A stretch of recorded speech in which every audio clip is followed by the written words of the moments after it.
Hello everyone, welcome back to MixBuzz TV, mixing and mastering tutorials on YouTube. Part 3 of our series, How to Rescue a Mix with Stem Mastering. In the previous episodes, we've seen the processing on the drum stem and the bass stem. Today we're gonna see electric guitar. This stem is probably the one that changed more. This was a punk rock song and the guitars takes a lot of space and is definitely one of the main elements. And these guitars being recorded on a tight budget had some major problem, especially in the high-end range.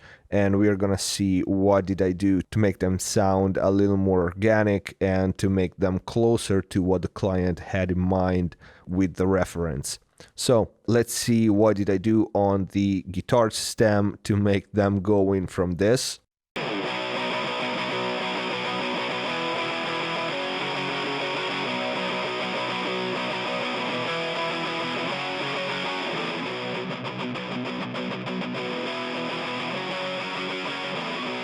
To this.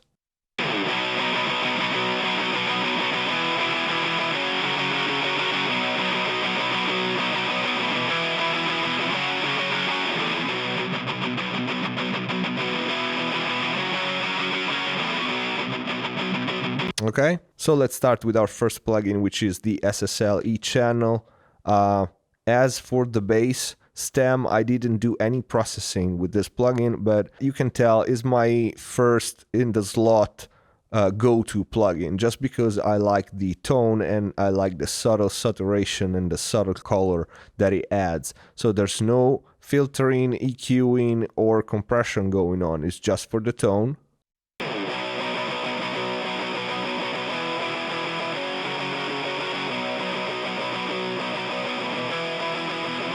Okay, so there's nothing really apparent with and without. The character, the color that it adds is noticeable only when you start adding channels. And even so, it's still subtle. So the first real processing is an EQ, Pro Q2, and let's hear it with or without.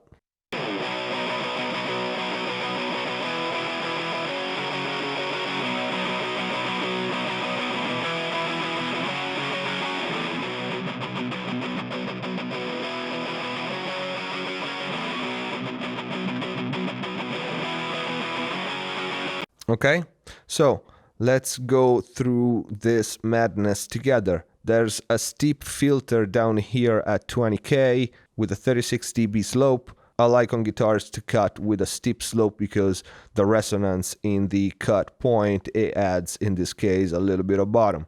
Then we have a boost around 200 Hertz of just a dB and a half pretty much. Here is where some of the body of the guitar is, and I wanted to boost it a little bit. Then we have a cut at around 500 Hertz, and then here is the problem area. Now these guitars were fizzy. The top end was really harsh. It was not pleasant to hear at all. It was messing with the drum, it was messing with the voice. It was just nasty. So I had to do some heavy work here. So the first thing that I did was this cut of 5 dB with a really narrow Q at around 5K. And let me play you this bend alone. Okay? This was the fizziness, the scratchy sound. Let's hear it bypassing this bend only. Sorry, this one.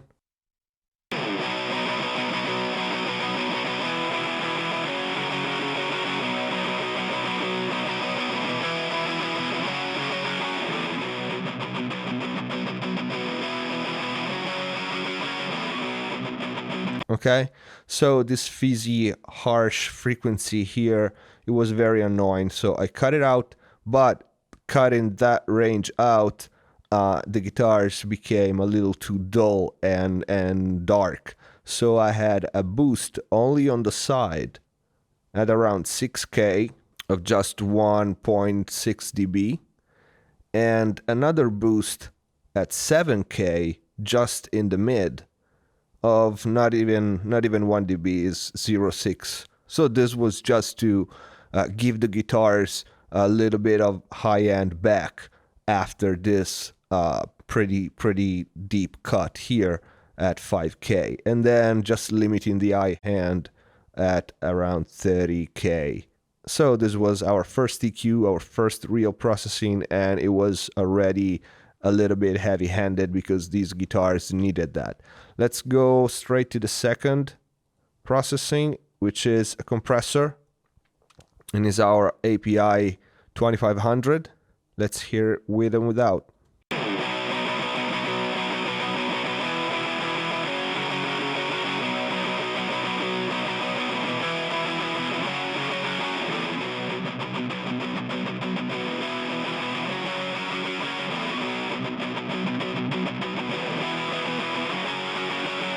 Okay, so this is subtle, but it makes a difference, and let me describe you what I was looking for.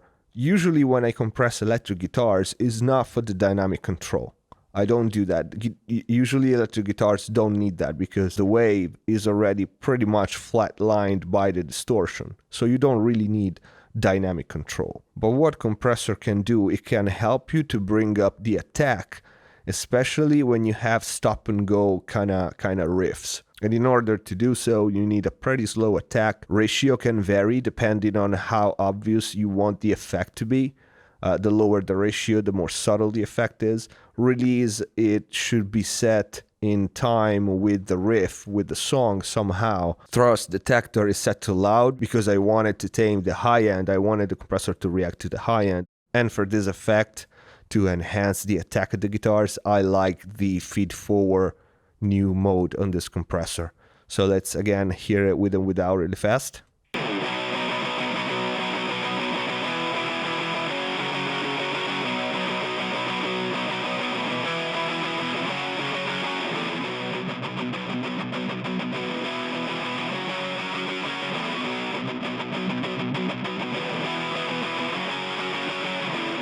Okay, so very little gain reduction going on, but especially in that stopped part, you can hear the pick a little more. That's what I was going for. So let's see our next plugin, which is a color EQ, as I call it, as opposed to our first EQ that we used that was for correction. This one is for color. I used only one band, a boost of 1.3 dB at 3.3K, and I set the band in bell mode instead of shelve. Let's hear with and without.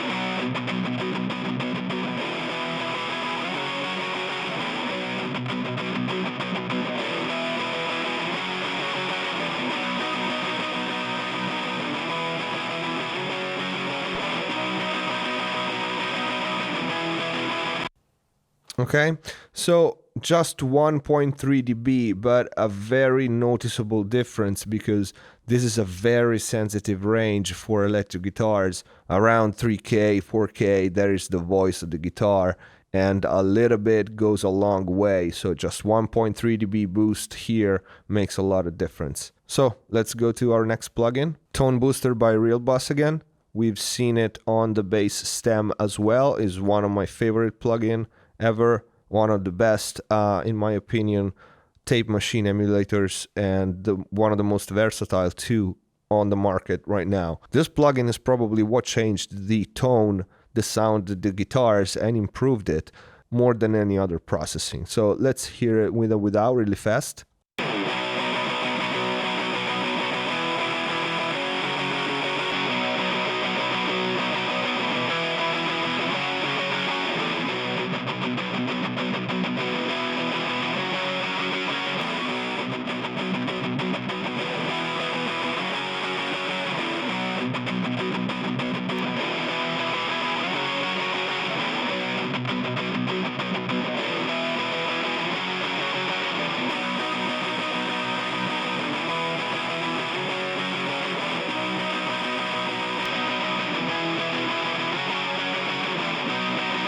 Okay, I don't even really know where to start here. I mean, you can hear it yourself. It goes from digital harshness, nasty sounding guitar to actually real tone and very smooth at the top and with body and dance and everything. I mean, seriously, it changed the sound of the guitar for the better so much. It's ridiculous.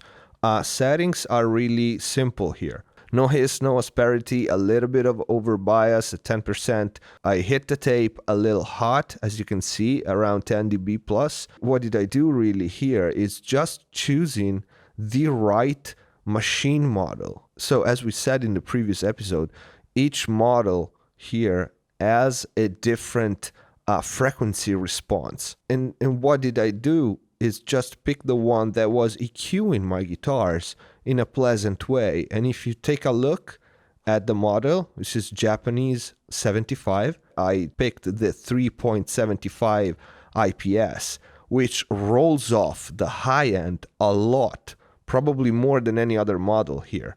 And this is why the guitars became so round and so full, because all that nastiness up there in the high end, in the very top, is being rolled off, and is being rolled off very gently. Then hitting the tape hot, it just adds a little bit of compression, a little bit of saturation, and that's it.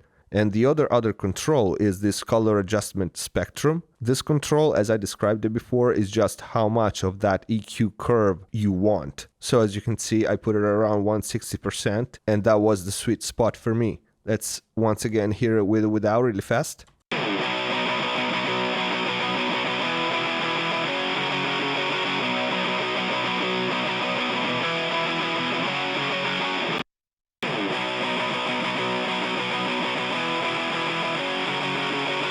Listen to the top end.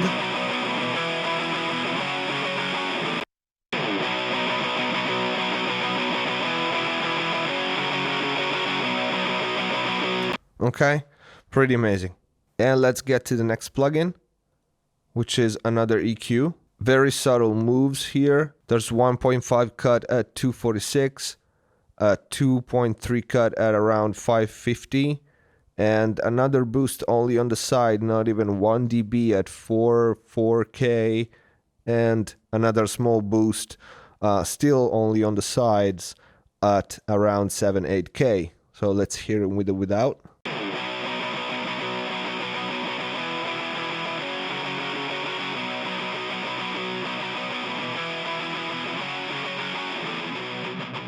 Okay, so nothing noticeable here, nothing obvious. Let's just listen to each band really fast. A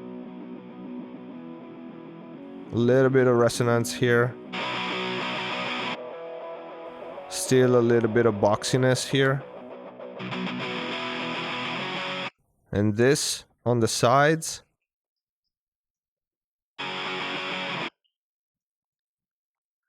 A wide Q.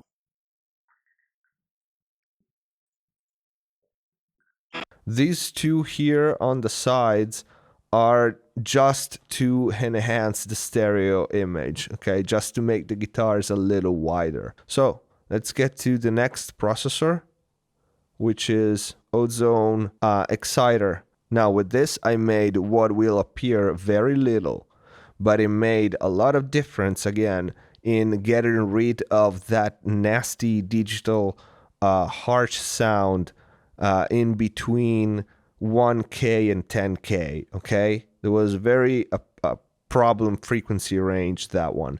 And I used the triode mode, and I used only one band, as you can see. Just 2.7 the amount, and the mixes are 100%. So let's hear with and without, and listen for this range here.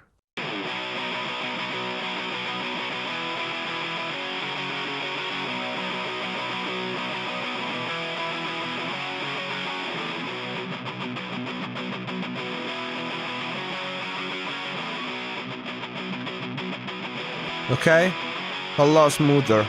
Very, very little move, but a big difference with this one. Okay, the algorithms in this plugin are very, very nice sounding. So last plugin in the chain is the good old S1 shuffler from Waves.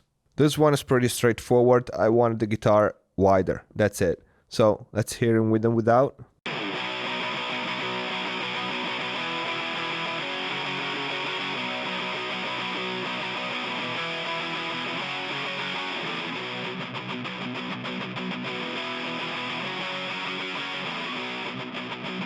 Okay, and we are talking really subtle because I don't like messing with phase too much with electric guitars. But width is a 1.13 and the frequency here is at 650. So let's hear them now in context with drum and bass without the processing.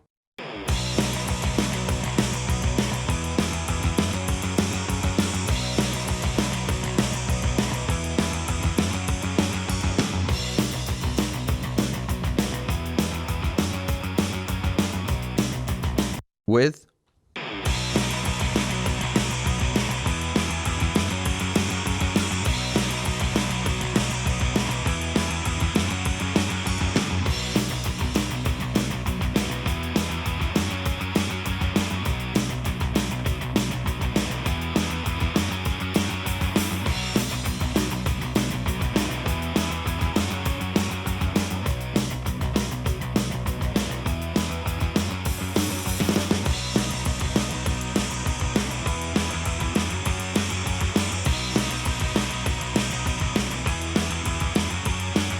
So keep in mind that we are still not counting what has been done on the master fader, but this was it for our guitar stem. I hope it was informative. I hope you liked the video. If you did, please click the like button, subscribe to the channel, and see you next time.